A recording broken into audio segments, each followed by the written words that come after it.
Good morning, students. Today, the topic of discussion will be polymorphism.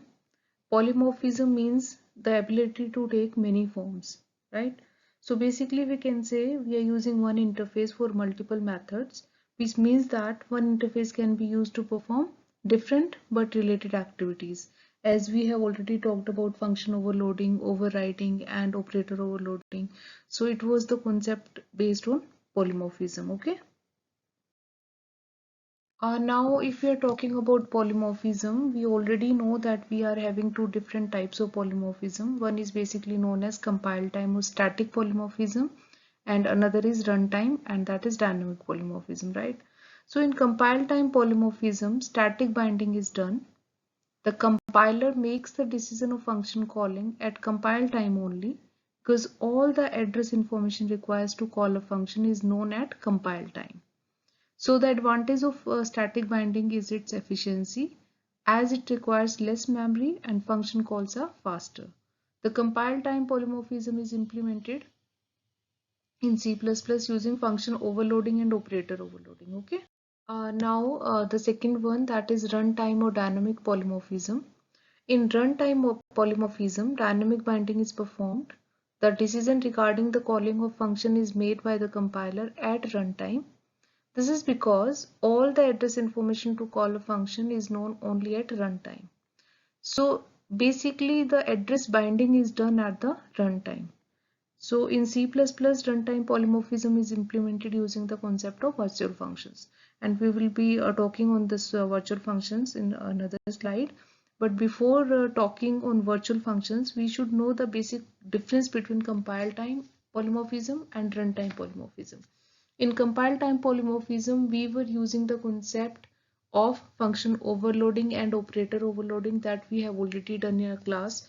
And now we are moving towards virtual function that is basically used to implement runtime polymorphism in C++. Okay. Now before proceeding further, how virtual function can implement the runtime polymorphism, we need to understand that the base class pointer can point to derived class object also. So this is the way and this is the method how we are going to achieve this. So basically in this concept, we are taking a base class pointer. This is your base class and we are taking ptr, that is a pointer variable, right? So this is a base class pointer and how we are using this base class pointer to access the object of your derived class, right? So in that case, we are first creating an object of base class, then we are creating an object of derived class, right? Now we have to pass some kind of address basically in ptr because it's a pointer variable and it will be holding some kind of address only. So first we are passing address of the object of your base class to ptr and then we are assigning address of object of a derived class. So basically how we are doing this, and if we are trying to understand the concept through this diagram, why we are taking the base class pointer only, why we are not taking the derived class pointer. So this is the concept over here.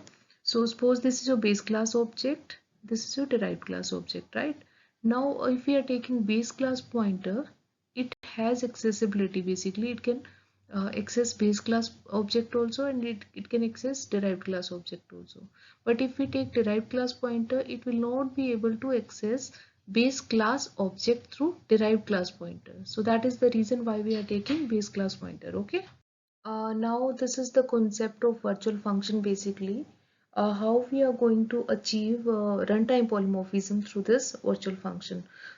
In compile time polymorphism, we have already done function overloading and the concept of operator overloading earlier.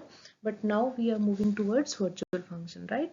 So virtual function is a member function declared in your base class using the keyword virtual, whose functionality is redefined by its derived class. So that means we are using the concept of function overriding over here. We are having some kind of function in your base class and we are redefining that function in your derived class, and we want to implement runtime polymorphism too. So that's why we are using the concept of virtual function. Okay. So if we are trying to understand the concept through this example, we are taking a base class in which we are taking display function that is in public, and we are making this display function as your virtual function. We are writing virtual keyword over here, and this is return type, this is your function name, and we are just displaying a line base class display is called. Okay, now we are taking derived one. That means we are using the concept, we are having one base class and two derived class, so that concept is hierarchical. Okay, we are taking derived class 1. Publicly we are deriving this base class, and we are redefining this display in this derived class. Okay, and we are just displaying a line that is derived one display called. And now in case of second derive, we are taking again this display function and we are displaying a line derived to display called, right? Now in main function we are taking the concept of pointer variable, and that will be the pointer variable of your base class. That means this is your base class and we are taking this pointer variable of your base class.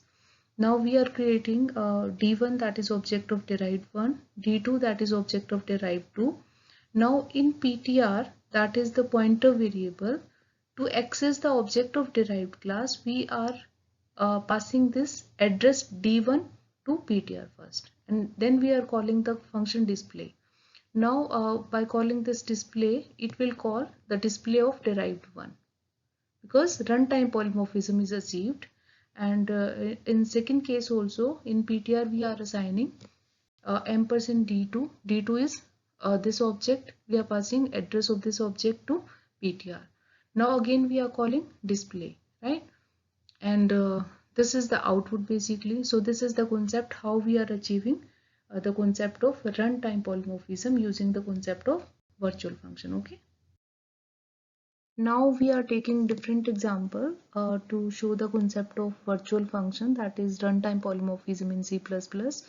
So basically we are using the concept of new operator here. In this case it's very simple example. We are taking a base class in which we are taking a display function, that is your virtual function, right? Now we are deriving a class derived, and now we are redefining this display function that is already been defined in your base class. Now in main function we are just taking a pointer to your base class, that means base then star p, that is pointer to base class. And now we are assigning new derived, that means the memory we are allocating at runtime now. And we are just using the concept of this membership access operator hyphen and greater than to access the display of your derived class. And it's very simple example. You can also implement the function, a virtual function, in this way also. Okay, now I hope you will try to implement these programs, and please include them in your practical file too. And if you have any kind of problem, you can contact me through email or WhatsApp. Thank you.